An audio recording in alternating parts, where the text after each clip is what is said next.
contanos qué resultó de esta encuesta que hicieron, que creo es una encuesta telefónica, ¿cierto? Exactamente, alrededor de 3.500 hogares relevados en el ámbito de la Ciudad Autónoma de Buenos Aires y el Gran Buenos Aires han manifestado que cerca de 9 de cada 10, un 89% para ser más preciso, han escogido la opción correcta, han sabido identificar el traslado de grandes distancias en donde vamos a circular por autovías, autopistas o rutas, es decir, vamos a alcanzar altas velocidades con el vehículo, implican cierto grado de peligrosidad hacerlo con objetos sueltos dentro del habitáculo. Esto, insisto, estamos hablando ya quizá de conducciones no tan urbanas, es decir, si bien los principios físicos que voy a comentar en momentos también responden a objetos pequeños, a celular, a llaves, la realidad es que en manejos urbanos, donde quizá no alcancemos altas velocidades, las consecuencias no sean tan importantes, tan gravosas. Ahora, un bolso, un termo con 2 litros de agua, quizá en una autopista a 130 kilómetros por hora, si tenemos la mala suerte de protagonizar un siniestro vial, sin duda estos objetos van a poder generar mayores lesiones, no solo a la gente que está dentro del habitáculo, sino también a terceros o a cualquiera que esté en cercanías del siniestro. Claro, porque ahora llevamos de todo, ¿no? Desde mochilas, computadoras, hasta cajas de pañuelos. Es increíble las cosas que llevamos en el auto, Facundo. Exactamente, la realidad es que lo que nos plantea esta encuesta es un poquito el desafío de ir un poco más lejos. Si todos los años lo que tenemos en cuenta es el estado de las cubiertas, es la presión de las gomas, obviamente el estado de la documentación, ahora tenemos que ir un poco más lejos y empezar a contemplar, si más aún si vamos a trasladar a toda nuestra familia, tratar de empezar a tener en la cabeza la cuestión de este tipo de objetos sueltos que en líneas generales deberíamos tratar de agotar primero la capacidad del baúl. Si luego de la capacidad del baúl contamos con baulera, la cual va por encima del techo del vehículo, bienvenida sea.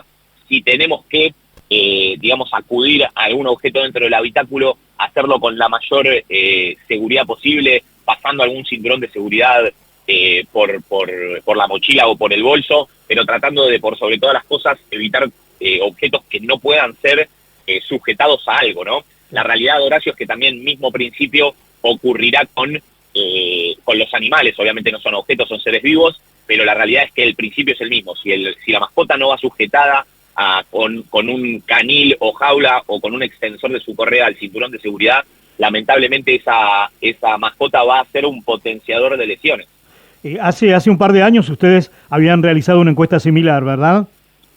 Exactamente, Horacio. La realidad es que hemos encontrado una evolución muy, muy importante en los encuestados. Mientras que hace 3 años, lo que hoy es 9 de cada 10, 89%, era 7 de cada 10, casi 68%. La realidad es que hemos visto más de un 20% de crecimiento en la respuesta positiva, lo cual nos hace pensar que el camino trazado por el Observatorio Vial está dando ciertos frutos.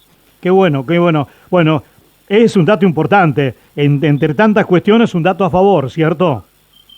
Totalmente. La realidad es que, insisto, acá quizá, Horacio, no es una conducta que si nos detienen en un operativo quizá nos puedan llegar a infraccionar.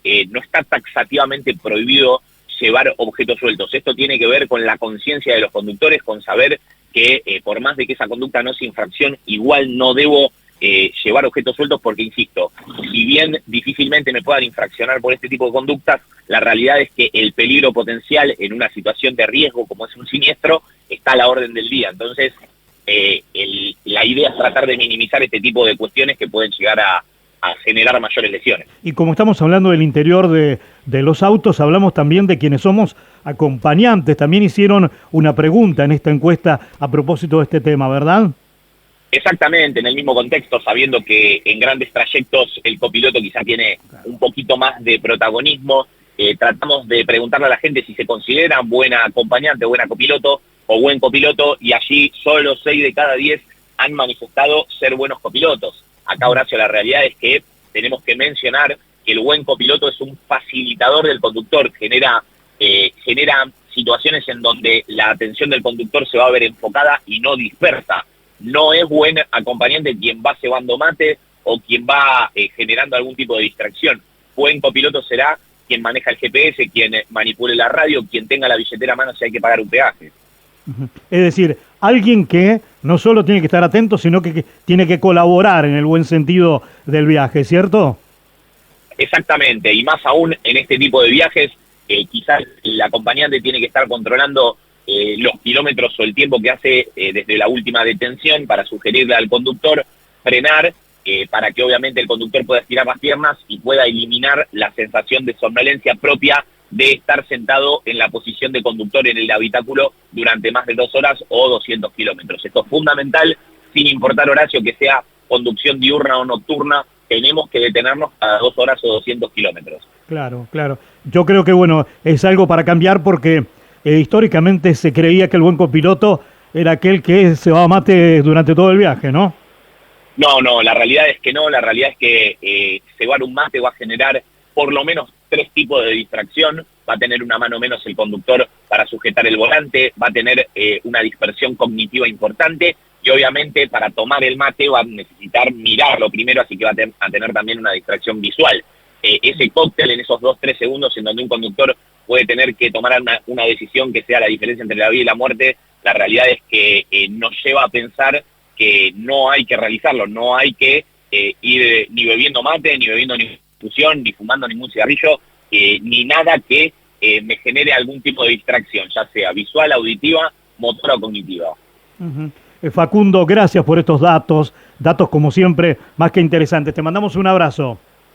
Otro para ustedes, Horacio, saludo grande. Gracias, muchas gracias.